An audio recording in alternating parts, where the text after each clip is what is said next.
So, in this week's edition of How to Grow Your Business from 100 million to 200 million, I wanted to pick up where we left off last week.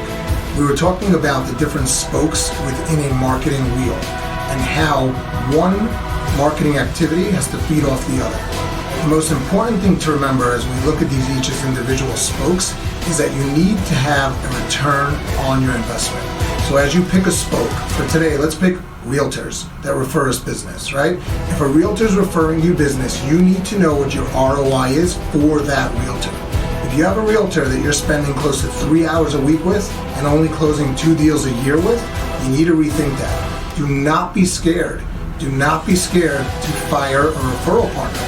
If it's not a good fit for you and for them, it's only hurting both of you. So check your analytics, run your ROIs. Next week, we're going to talk about another spoke that we can put into this marketing wheel.